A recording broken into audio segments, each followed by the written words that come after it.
Well, hello, creatives, community, and kind folks. Welcome to RPG with DBJ. I am your host, DBJ, and today, again, we're going to talk about Squid Game spoilers. This is completely spoiler related because I'm sure we're going to bring up a number of things. But today, being the third pillar Thursday, third pillar of exploration Thursday, you guys know I am always enthusiastic to talk about using the exploration pillar in tabletop role playing games. And I thought, well, what better way to use the Squid Game phenomena and use that as a backdrop for having? I mean, if you watch the show, you notice that a number of the events that happen in it are based in the environment. But let's not stop there.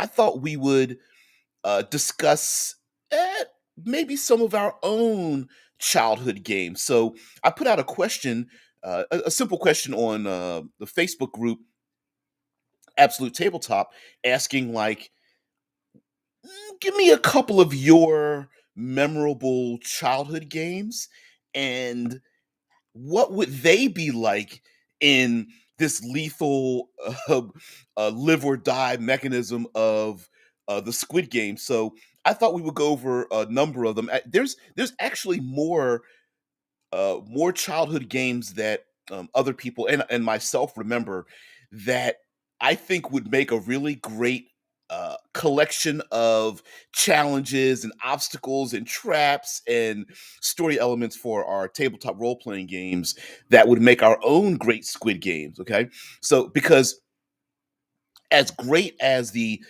television series Squid Game presents to us, I've never heard of the actual game called Squid Game. I think it's interesting, and I would have loved to play it. Maybe I could play it as an adult. I would have loved to play it, but I thought it would be cool for us to take some of our own childhood games. Now, let's begin with a little summary of a number of the ones we're going to talk about and understand that they might go by different names based on the games that you've played. So let's go through our a little list here. Hopefully, we'll get through all of them, and maybe in your own head, like how would you make this an adventure part of your own series of games, your own tabletop games? Like what kind of rules? Now, I will present to you up front that one of the rules we're going to use is that kids' games have simple rules themselves. If you watch the show Squid Game, the reason why it comes across very well, one of the great things about it was that the rules of each challenge were pretty simple, and the show starts out with red light, green light, and that's a very simple, extremely simple rule, especially when you have lethal snipers. It's like it, green light when the robot's not looking at you, you get the move. When it's red light, when the robot young girl looks back and you have to stand still. If you move, you get shot in the head, right? Pretty simple. So let's go over these series of games and let's see if you guys remember them. Many of these are going to be very stateside, very Americanized, United States side games, but maybe you've played these overseas as well. So, okay, we've got, let's go through the names of them. We've got Red Rover, Hopscotch, Musical Chairs, Duck Duck Goose, Hide and Seek, or sometimes called Hide and Go Seek, Dodgeball. Although my friends, we played a version of it called Frisbee Saw, but I'll talk about that in a minute. Foursquare. Of course, we got the classic Tag. There's one game, sometimes it's called Bulldog or British Bulldog here, and it goes by other names, Pom Pom Pool or something like that. And then, of course, we've got little small table games like Takeaway or Slapsies and things of that nature. So let's start with the first one. Let's start with Red Rover. The rule here are the rules on Red Rover. So you get yourself a large collection of people, and you divide them up as equal as possible. Same number on either side of a small field, and each side, let's come up with a random number, 5, 10, 15, what have you, and they all hold hands. You have to hold hands. You make a line, and the rule is In the game, you say Red Rover, we call, and you call one of your opponent's individuals to run towards your side. And the goal is to that that person that runs from the opposite side has to break through your line. And there's only two results. Either they do not break your hands and they do not get through your line, and then they join you, so your team becomes that much larger, or they break through your line, in which case they go back to their group and they take one of yours with them. And the the strategy is that you want to enable, because you're making a line and some people might be stronger than others, taller, shorter, whatnot. So you want to establish a line, like maybe short tall, or weak strong. If you have adults and kids, maybe as a family game, you might want to mix them up a little bit. And then of course your group huddles together and you decide who you want to call over. So do you want to call over someone, quote unquote, who you think will never break through your line, and then you keep them for your side? But remember, you you also want the strongest members, steal the strongest members from the other side. That's pretty cool. I think in a role-playing game, in a tabletop role playing game, it would be pretty interesting to have the player characters have to work together to prevent an opponent from busting through their side. It would be pretty funny to have like the fighter holding the hand of the wizard, who's holding the hand of the ranger, who's holding the hand of the rogue, who's holding the hands of the barbarian or something, and then like a minotaur's got to run across. You're like, Red Rover, we call the minotaur over, and a minotaur's got to bust through your line. I think that'd be pretty funny. I suppose you could shift it around a little bit in terms of a role playing sense, that the goal is not to beat these individuals, your adversaries, about their head and shoulders, but you have to prevent them from breaking through your line. And there's some other games similar to this, although Red Rover specifically is you hold hands and make a line, as opposed to like um, something like British Bulldog, which it can be pretty rough. I had forgotten that it was called British Bulldog. I think we just called it Bulldog.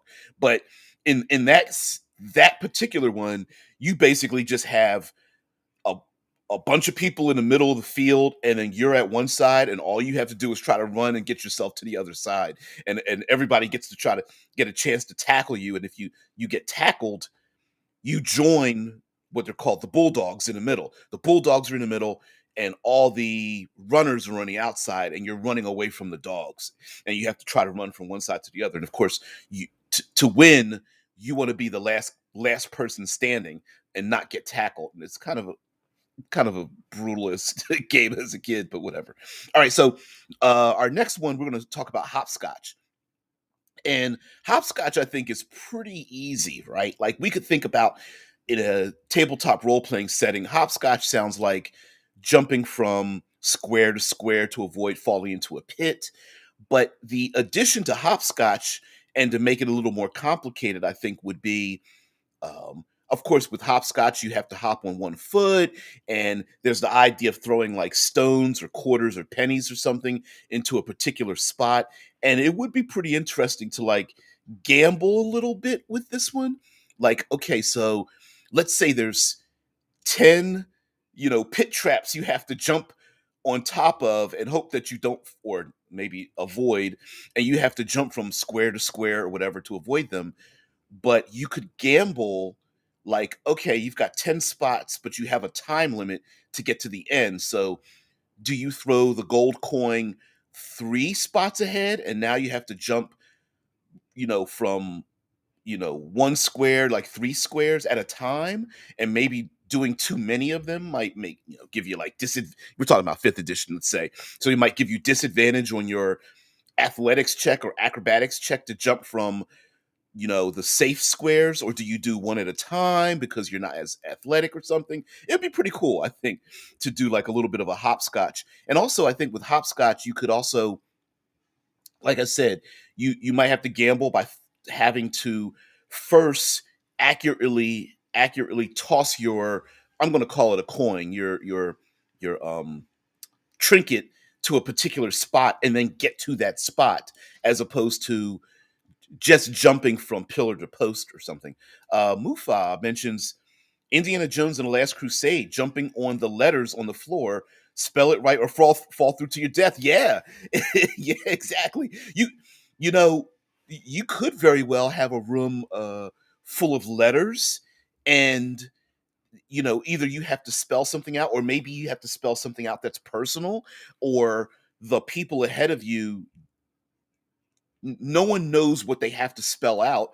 And much like in Squid Game, where they had like the glass panels, one glass panel's safe, the other one you'll just fall straight through.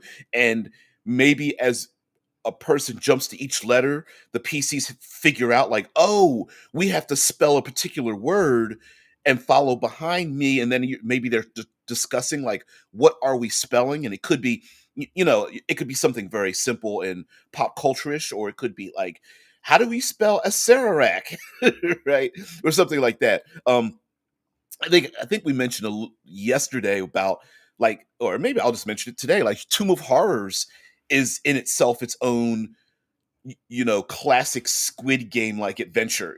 With a Sararak putting together some kind of weird games or whatnot. Mike Gould says, I have two out of the box adventures, okay, which are random games, County Toss and Pay to Play.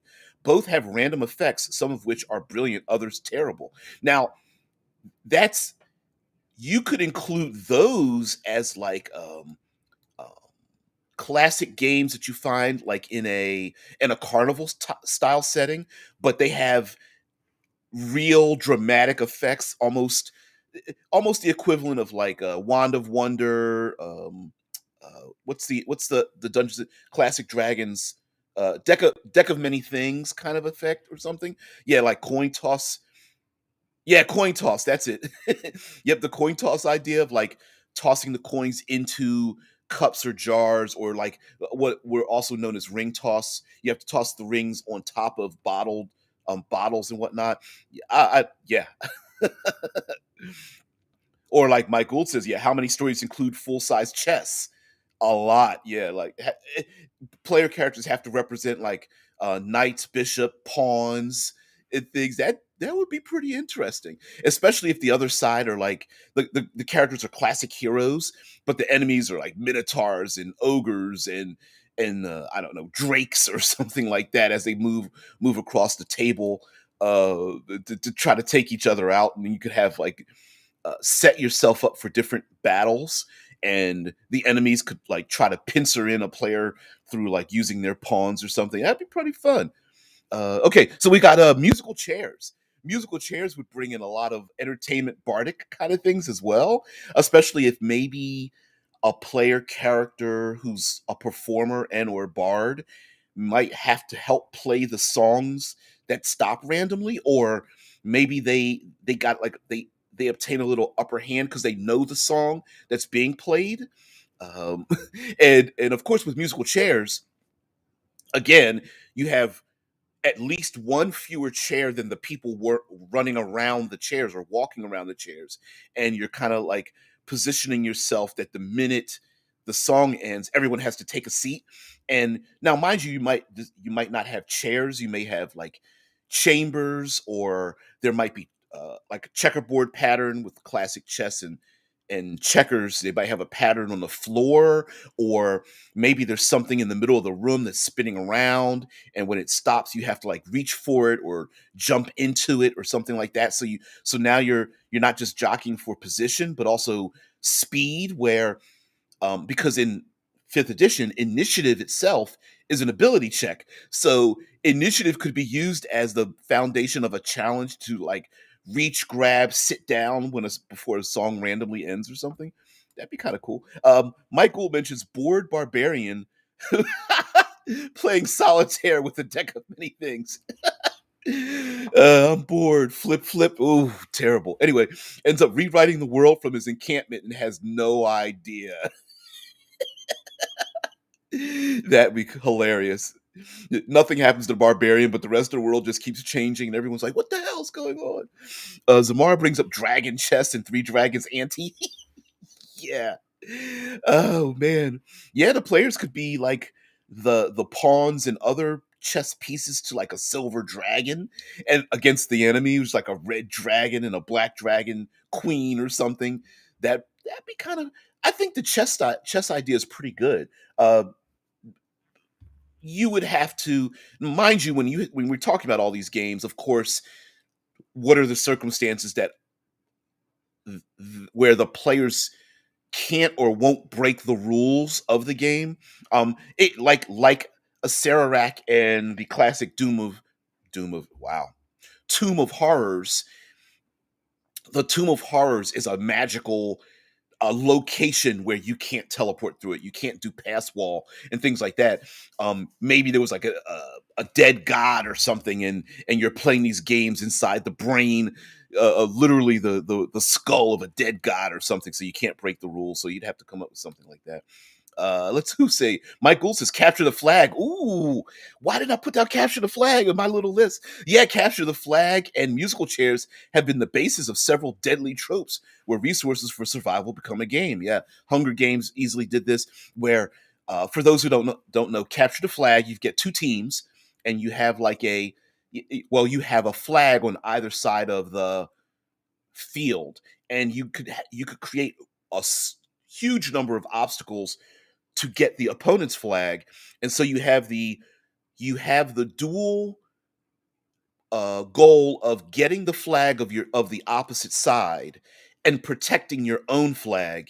And there's certain a lot of times in capture the flag, there's certain rules like you can't destroy your flag.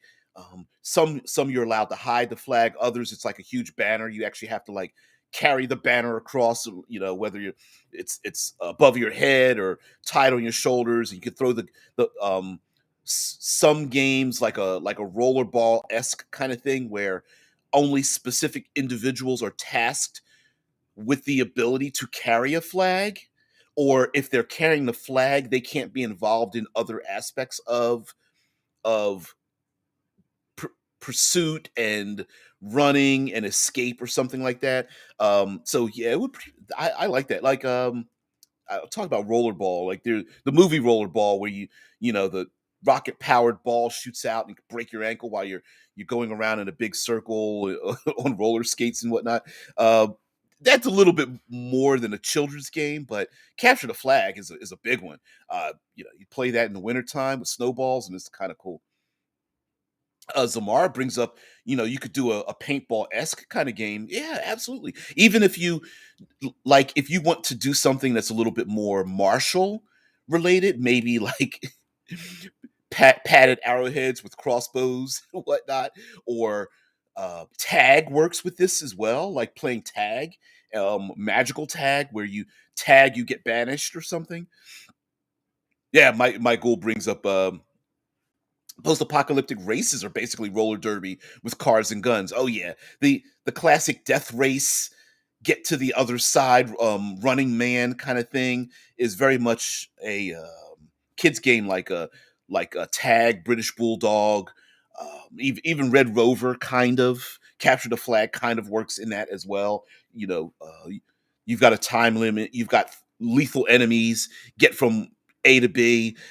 You could even add some external external pressures, like with the hopscotch kind of idea, where musical chairs. It's like, well, with musical chairs, once each chair keeps getting removed, you're going to have one person who's left, and they're gone, right? I don't know, a pit fiend comes in and takes you down to hell or whatever the case might be. But there also might be external timers. The room is shrinking, or you go into a doorway and like everyone has to get to the other side of this vast chamber or maze or whatever to get to the other side. Or once you capture the flag, a timer starts, and that timer means you have to get back to your own flag safe area by a particular time as well. That's a really good way to add in a tension timer without players, being being trapped within their own analysis paralysis in some of these lethal children's games. Let's see. Zamara says this is useful for me since one of my players worships a god of gambling, which is asleep. I have told him that the more he gets others to gamble what's valuable to them, the more the god wakes. Ooh. Ooh, I haven't told him what happens when it wakes. Yeah, I mean, why not? Like we love to embrace like gods of mischief and gambling and chaos, but what does that look like?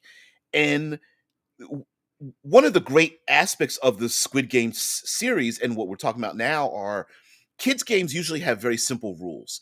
And the idea of having a simple rule means that we don't have to trip over ourselves as world creators for the players to understand what the stakes are, right?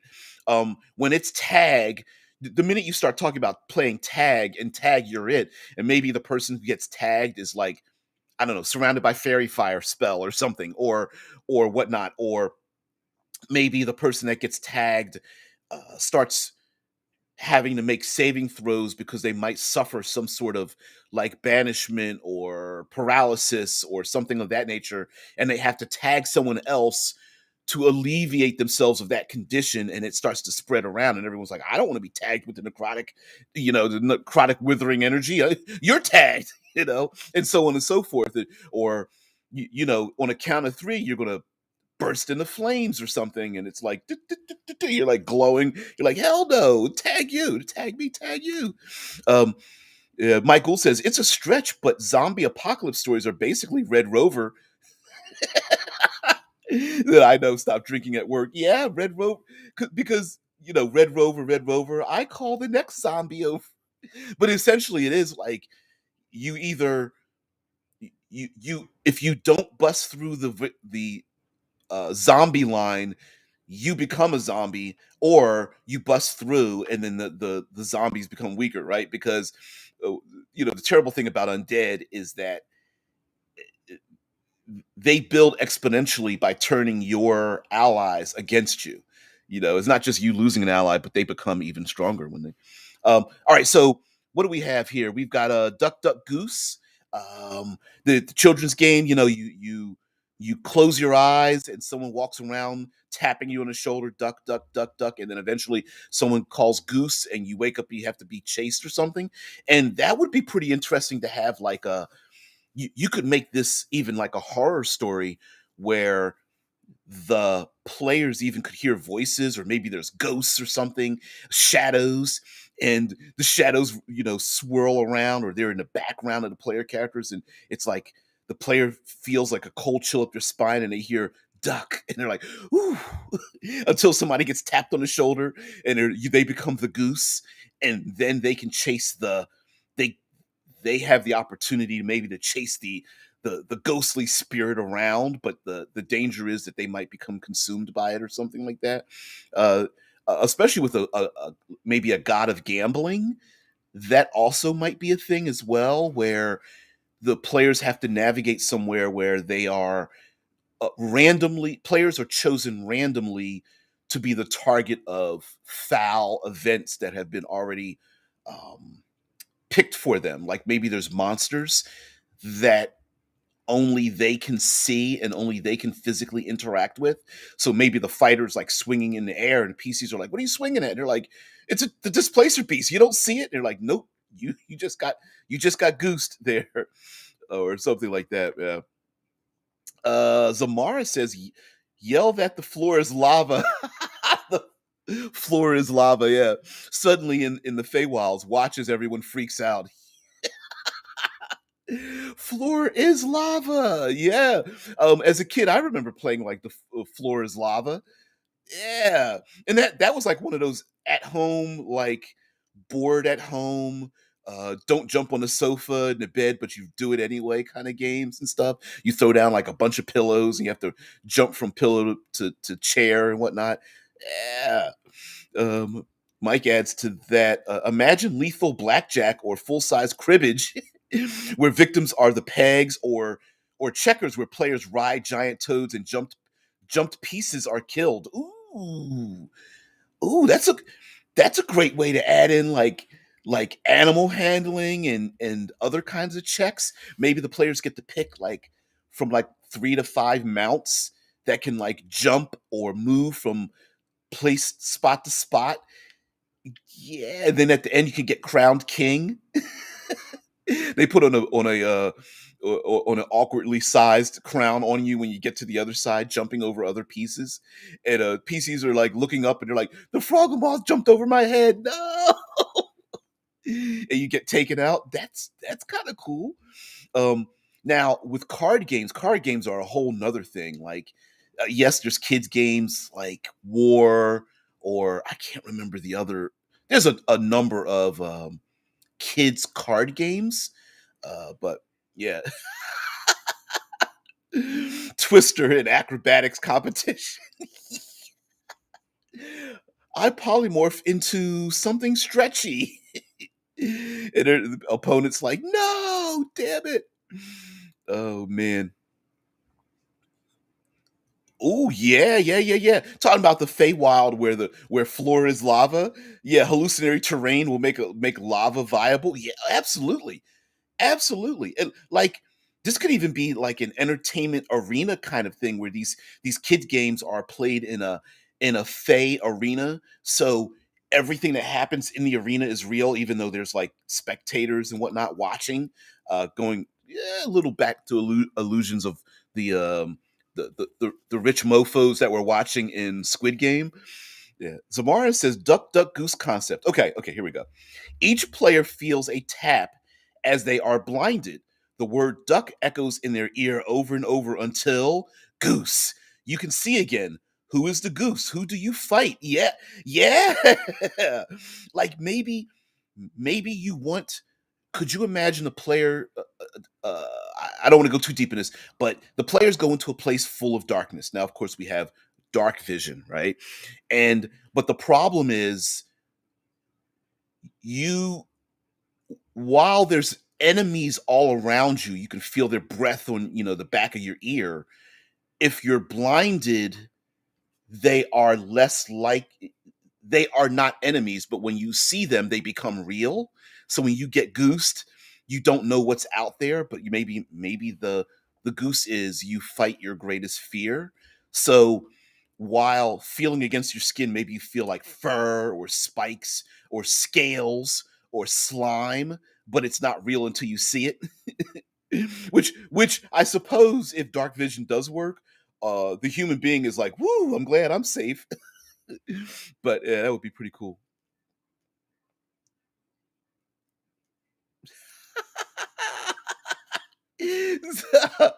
Dirty, dirty, Zamara, dirty. Twister, the bard's preferred competition. Oh man, the bard's like, I'm gonna reach underneath you to the orange circle. Get from underneath me. Oh no. Mm. I'm gonna reach around your back, caressing your thighs. Wait, hey, what? Mike Gould says Feywild, Shadowfell, and Hell games would be lethal. Yeah, hell yeah. Hell, I could see this being done in like a lawful evil hellscape or something, where you get to play games and are all lethal, but there's rules to it. It could be pretty dangerous, but oh, Jenga. But the goal is not to open an iron bottle. But the goal is not to open an iron bottle, unleashing the fiend inside. The wrong stick will open it. Ooh, gotta play Jenga. Wow.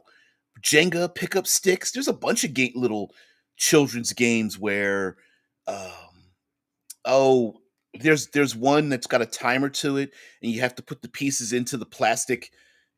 You wind it up, and you can hear it ticking down, and you have to try to figure out all the pegs and the pieces, and if you don't get them in there by a certain time, the spring goes up and all the pieces fall out of it. You could have something like that, or Jenga, where every stick is a potential like CR 25 monster. And as you pull each stick out, that's the monster you don't have to fight. And all the ones that are left when the tower falls are the ones that you do fight or something like that. Oh man. Okay, so here's some other cool children's games. We've got ourselves Dodgeball.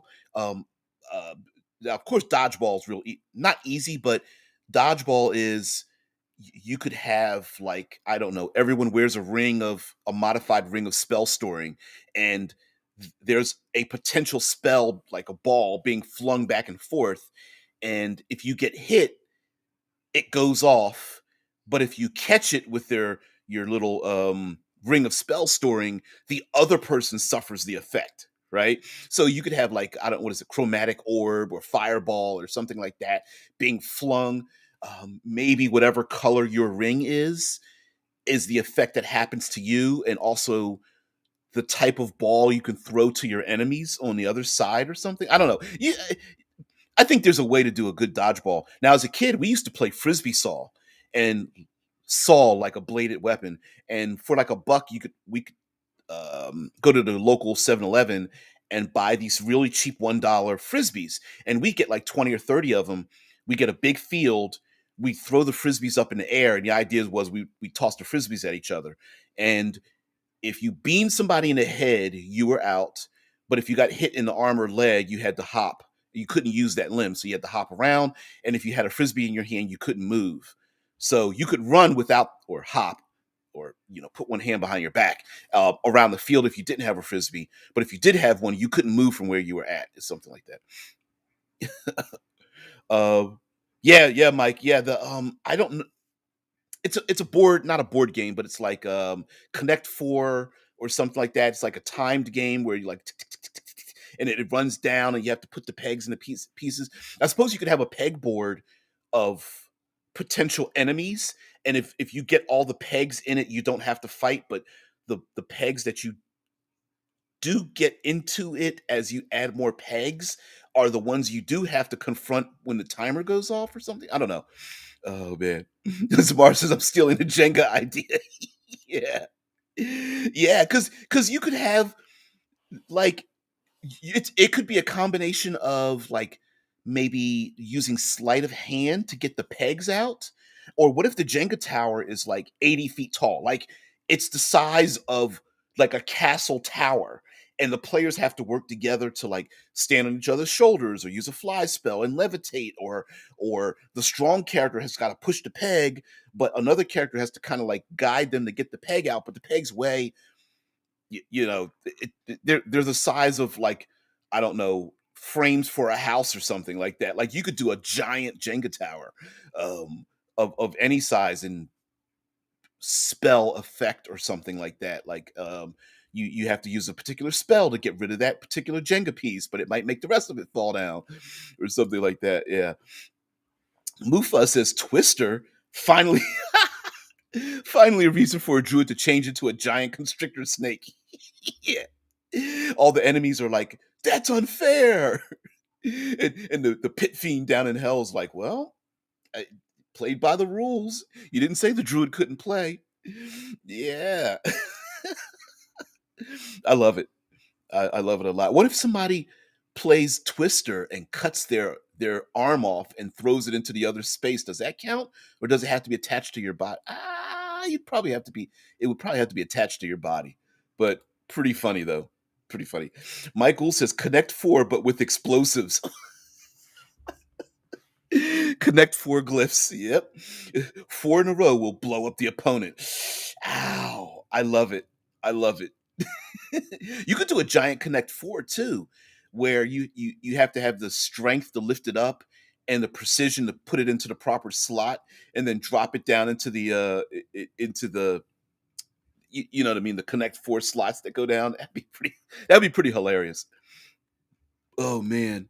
Mike says I've seen full-size battleship using a crane and cars loaded with explosives in Top Gear Grand Tour. I never saw that one.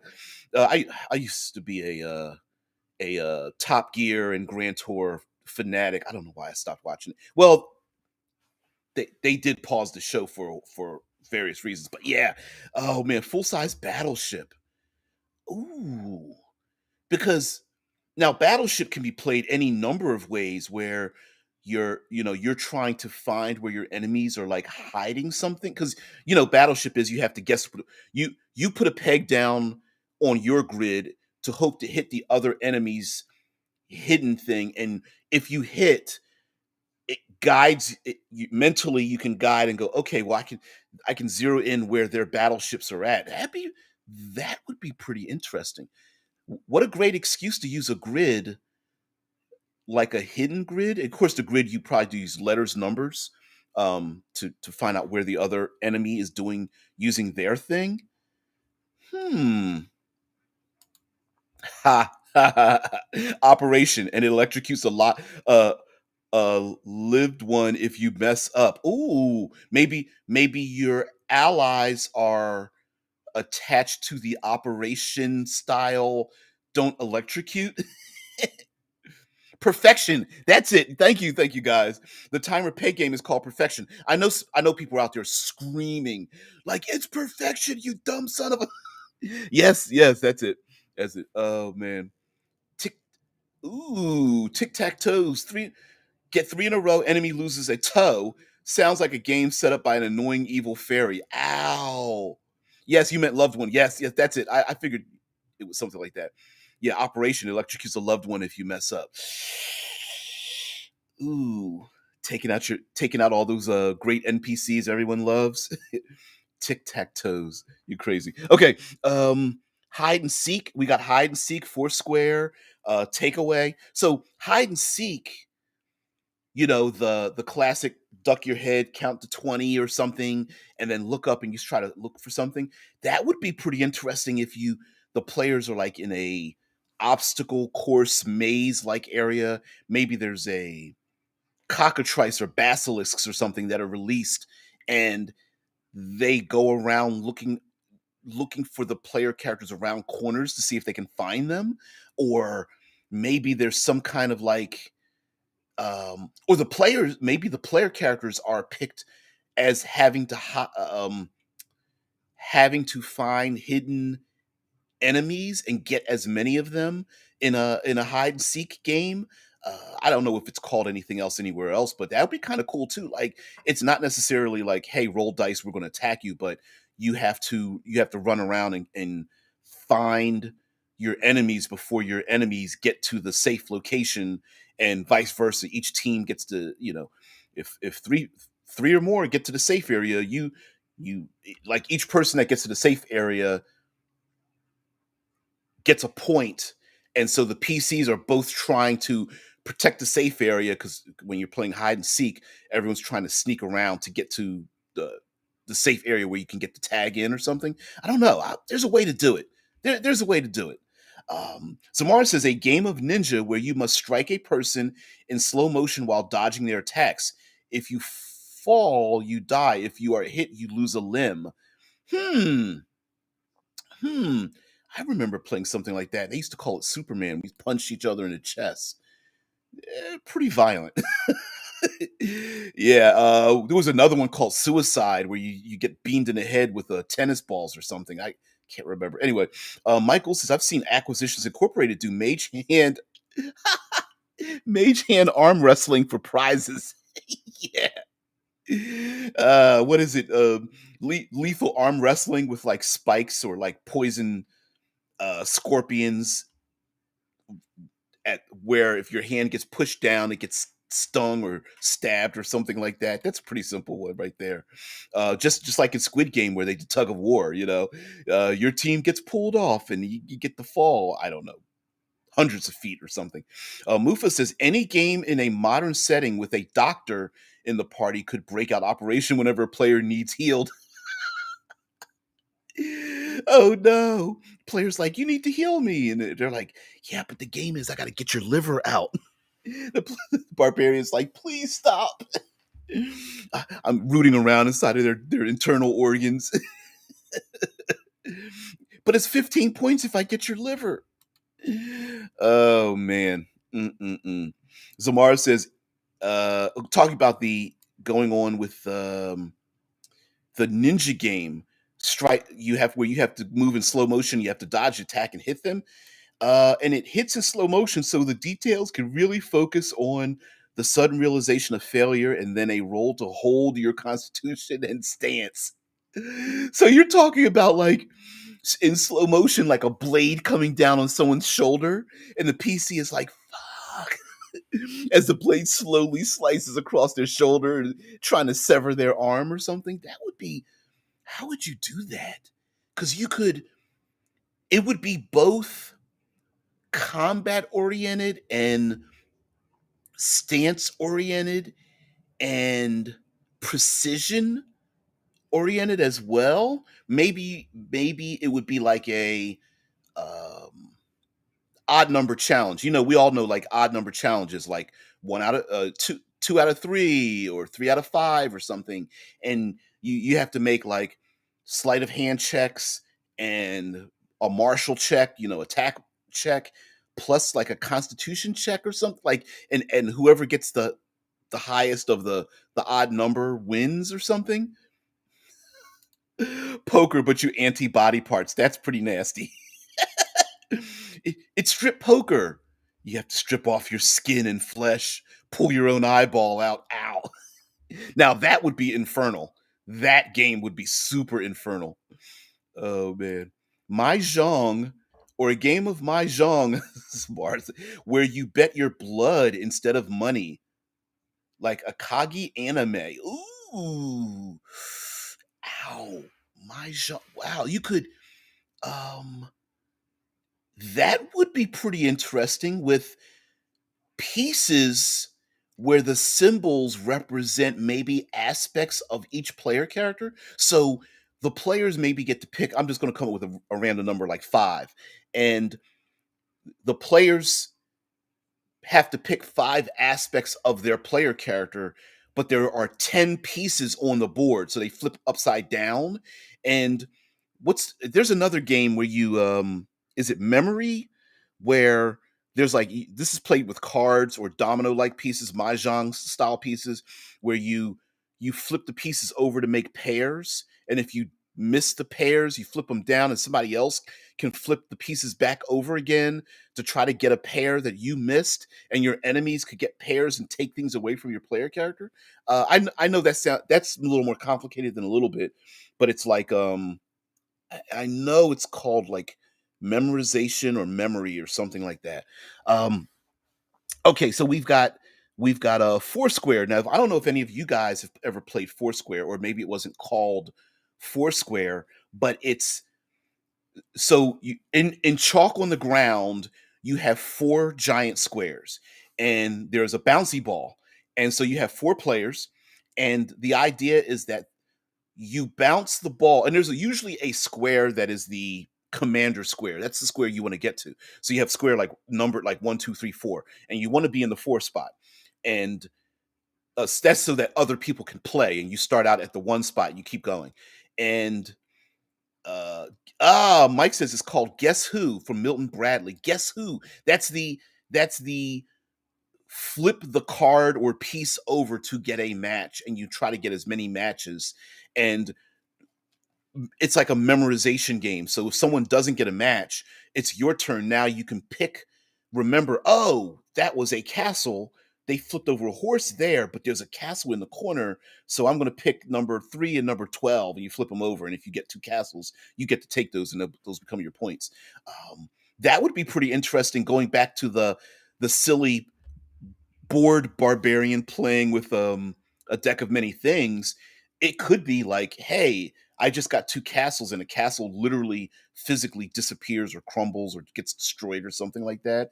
That would be pretty cool. But in Foursquare, you bounce the ball into your opponent's square, and the ball can only bounce in their square once till the next person bounces it into the other square, and so the ball bounces around. So it bounces in your square, you slap the ball into somebody else's square, and so on and so forth, and it goes around. And either someone misses the ball and they get kicked out, or basically that's it, or the person bounces the ball too many times or misses the ball in their square. So it's basically one bounce, boom, you hit it to somewhere else, one bounce, and it goes back and forth, similar to like like a tennis or ping pong or something like that, but it's played on the ground. I think something like that could be done with a Foursquare, with like, I don't know, like a will-o-wisp or something like that. um yeah, oh man, it'd be pretty cool. All right, let's get back into our co-hosts. Mike Gould says Simon and Bop It are memory coordination games as well. I remember Simon. I don't remember Bop It. Maybe it's just a title, but I've probably seen it or played it. Showing the PCs a series of colors or images, and they have to parrot them back. I've on the road I've played that, where we called it Picnic. So very similar to Simon and Bop, where doing a road trip where I went to a picnic, and I brought and you use the letters of the alphabet A, B, C, D, E, and it goes around the car. And during the road trip, you have to repeat back. So on a picnic, I brought an apple, and the next person goes, on the picnic, I brought an apple and a banana, and the third person goes, on the picnic, I brought an apple, a banana, and a carrot, and it keeps getting more complicated because you have to remember what everybody brought to the picnic. And sometimes we get silly, like I brought a zebra, dumb stuff like that. Yeah, Gaster's like, yeah.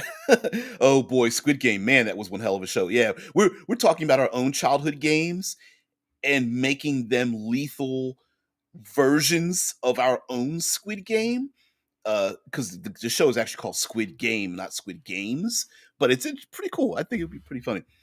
Oh man, Zamara's like, oh my god, a simple game of match, but you bet your skill or attribute points. Bet a point of strength or bet 3 points of perception. Ooh. Yeah, yeah, yeah, yeah.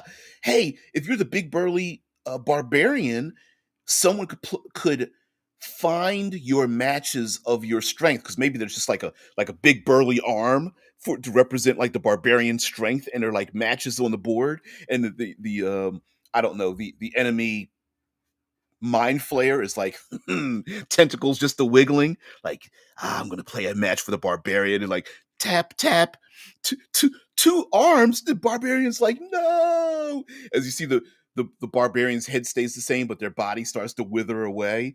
That would be awesome. Maybe somebody's eye starts to like glass over because they can't see any longer, and they're like no. Oh, I Spy. Zamar says a game of I Spy which reveals where your enemy will attack from next. That's a good one. That's a really good one. Like each each player and opponent automatically gets sneak attacked unless you can I Spy, so you don't get attacked. Like no matter where you stand, you will get stabbed in the back unless you can I Spy. Oh man. Some enemy dimension doors out of nowhere and just stabs you in the back, and you can't, there's nothing you can do about it, and you're just standing in an open featureless room where it's like I spy a mm. Oh man, Gaster Two Soul says I had the idea of making board games into rituals for spells. Okay. Uno gets made into a ritual where you have to beat a demon of greed, and if you win the game, the demon grants you a new skill. But if you fail, then your stomach fills up with gold coins. Ow, that's pretty lethal. Ow, ow, that's terrible. I love that. Your stomach fills up with gold coins, like ping, ping, ping, ping, ping. You're like, what the? Ow! Oh no.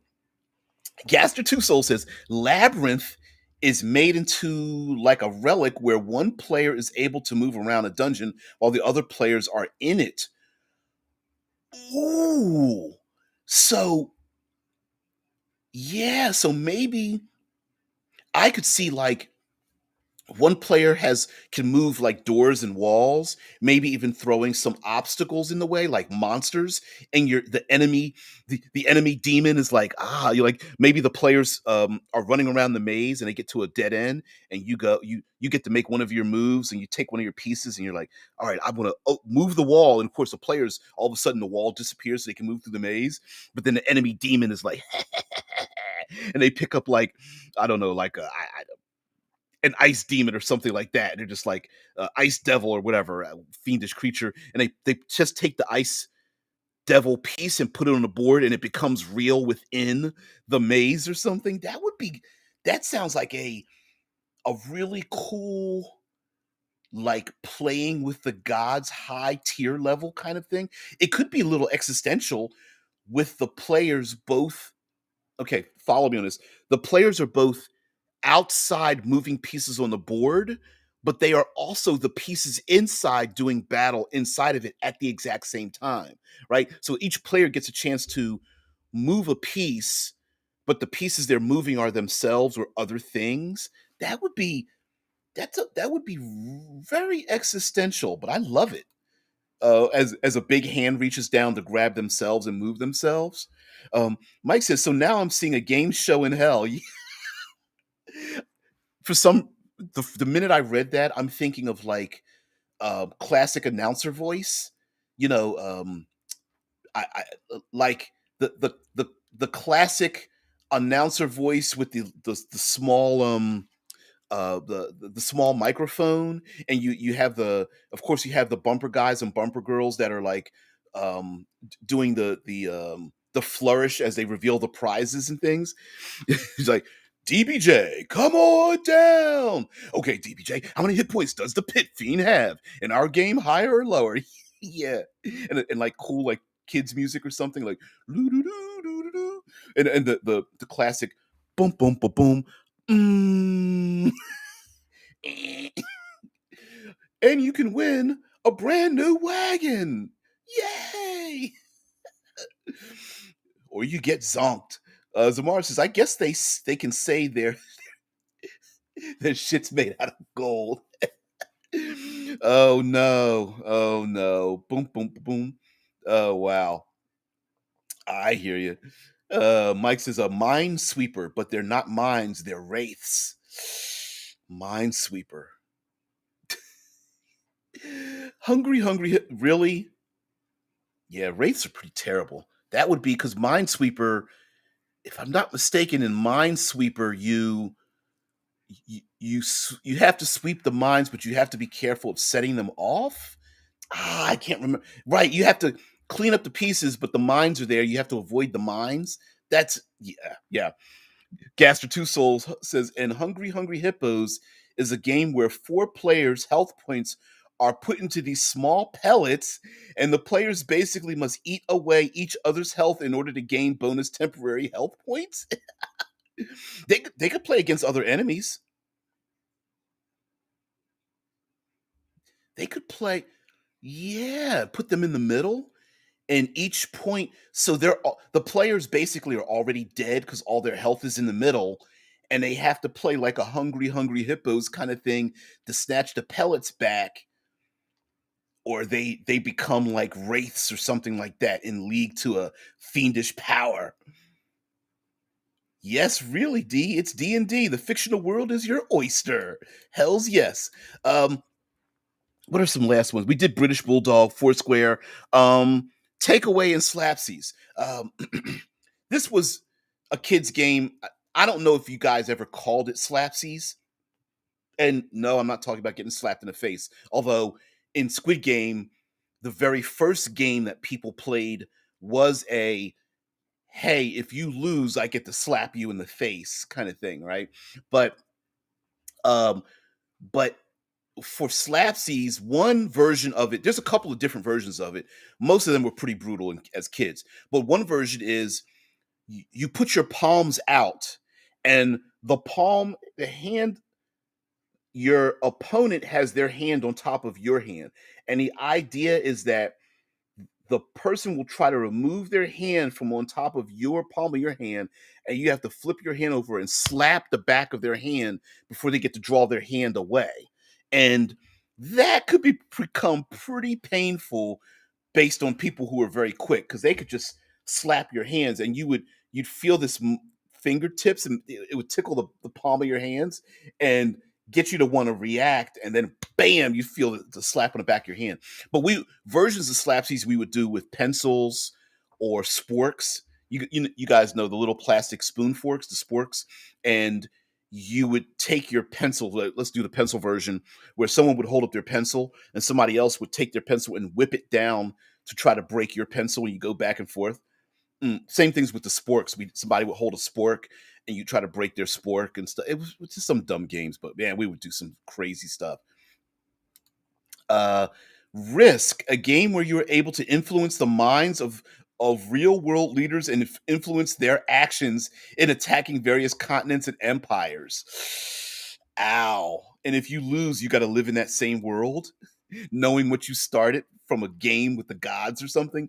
That'd be kind of cool. I mean, we've seen, I don't know if you guys have ever seen this, but I want to say they were back in like the 60s to 70s with there was a number of them like Jason and the Argonauts, um, Aladdin, and Sinbad and stuff. And these were like the very first stop motion mixed with live action movies. And they used to show a lot of like the Greek gods in the sky, surrounded by mist, and they would move chess pieces on the board, which would really affect the heroes down below and stuff.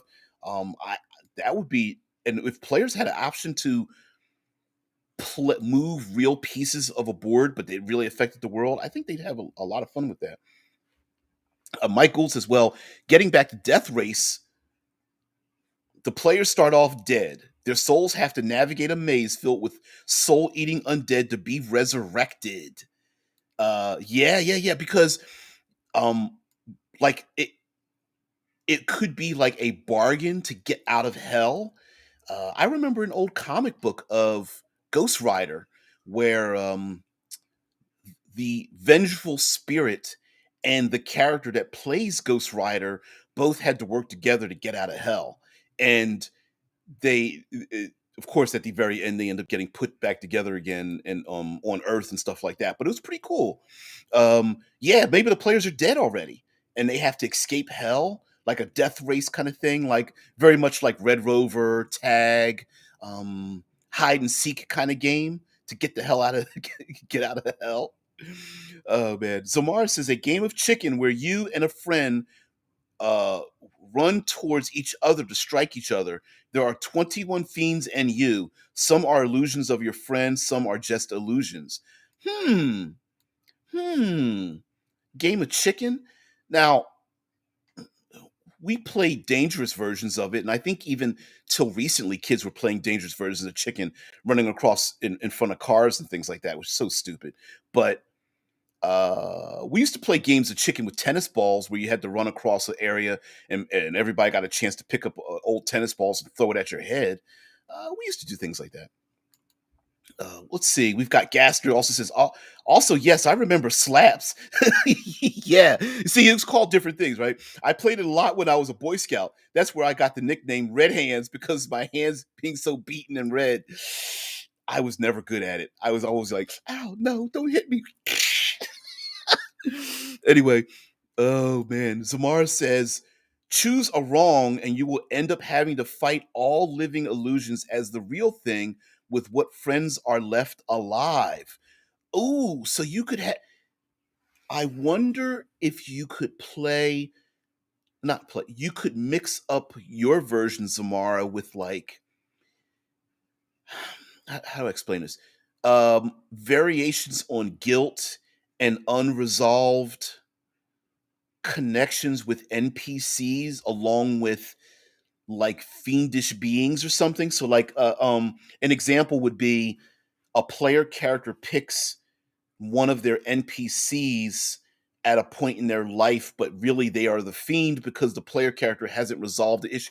I know I'm getting a little bit deeper into introspection or something, but I think there's narrative space in there to kind of play with that. Like you said, where if you pick the wrong ones, the illusions become real, and the players have to navigate through their own losses and bad decisions in their life. I think that'd be awesome. Plus, you get it. Plus, you get to like blast the PCs. Like that's not my fault. You picked the wrong ones. I love it. I love it. Oh man, Mike says kind of gives away my childhood, but chicken, yeah. You throw knives at each other's feet, flinch and lose. Hit the opponent and lose. Closest wins. Yeah, I have scars from it. Yeah, we did some dumb things. The um back in the day, the alien, the hand on the table and the alien knife, speed knife thing moving between the fingertips. We used to do that with forks. Oh my god, we did some dumb stuff. Crazy things. Things on bikes we shouldn't have, things hanging out of trees we shouldn't have. It's crazy. Throwing knives at feet, yeah. Throwing darts at each other. Oh man, we did some dumb stuff. Gaster Two Soul says Ouroboros. Okay. A game seemingly originates from the gods and given to the humans when played with a deck of cards. Will allow the players to know the future or the past. Ouroboros. Gaston Tusel says, knew a kid who played chicken with a train. Let's say he isn't with us anymore. Yeah, yeah. I knew I was too smart for that, but I remember kids playing chickens with trains because we lived near train tracks. It was more regional rail lines, not like these things weren't like the half-mile long freight trains, or these were more like high speed lines and local trains. People get downtown and stuff like that, go to work. Yep, I remember kids play. Now I've never known of a kid getting hit, but yeah, the cops would chase us and stuff like that. Not really cops; it's more like security kicking kids out of the way because we played games and all that kind of stuff near the tracks. Mike Gould says you could play a game using mirror image. Okay, each player has three images in themselves. Having your real self picked eliminates you. That's really cool. That's a really easy Fey style mirror image game, similar to Battleship or something like that. Like maybe it could be kind of Red Rover, like Red Rover. I pick the fourth image to call over, and you're and the PC's like, oh shoot, roll the dice. Nope, it's an illusion. They're like, shoot, well, you've only got three images left, and now it's your turn, and you're like, all right, little devil. Okay, let's see, Red Rover. I pick your fourth. No, I pick your second image over, and Ice Devil's like, damn it, now I've got to work with the paladin. This game is stupid. Oh man, Gaster Two Soul says he ain't dead or anything. We just stopped hanging out with him after he did such a dumbass move. Yeah, you know what? There was listen. We all have that coming. I will say colloquially the coming to Jesus moment where it's just like, what the fuck am I doing? Like really, like this is really stupid. And there's always that one kid that just never learned, right? But anyway, guys, we've gone through a ton of kids games that I think put together would make a great game show, Fey Wild esque, fiendish esque, living and or dead gods, gambling gods, chaos godlings. Hell, you could even have a warlock patron like punish their subordinates by forcing them into specific styled hey, if you want your soul back and your friend's souls back, you have to do a thing. You owe a debt, and the debt's not gold. The debt is your life, and the only way to get out of it is to prove your worth or something like that. So yeah. Oh yeah. Mm-mm-mm. I love it. I love it. Anyway, guys, we've come to the end. Yeah, Mike says, thank you very much, Ride Eternal, Shiny, and Chrome. Guys, have a great one. Thank you very much for like, tolerating the traipse down memory lane. Really appreciate it. Also, all the information down below in the doobly doo is pretty cool. We could do let's see, let's go to I'm going to go over here back to Kickstarter. Again, the Kickstarter from ENWorld, the Level Up 5e Advanced 5th Edition is going strong. We still have a number of days left. Let's see what we're at now. Let's share the image out here. Let's see what we got. Do, do, do, do, do. We are at there we go, $450,000. Still 22 days left. As at the airing of this, guys, thank you so much for just being part of the show. Zamara's like night all.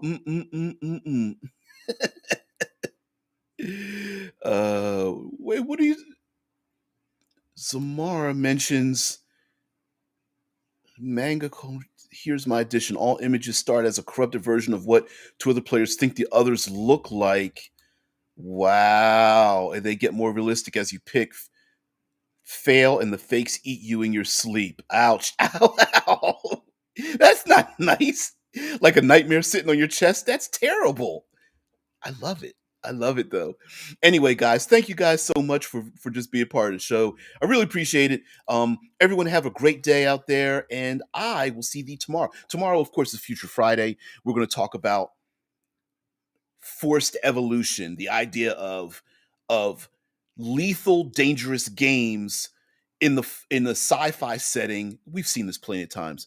To specifically, uh, force people to either advance, learn, or reduce the population and all that dumb, crazy stuff. So, guys, have a great one. I will see thee tomorrow.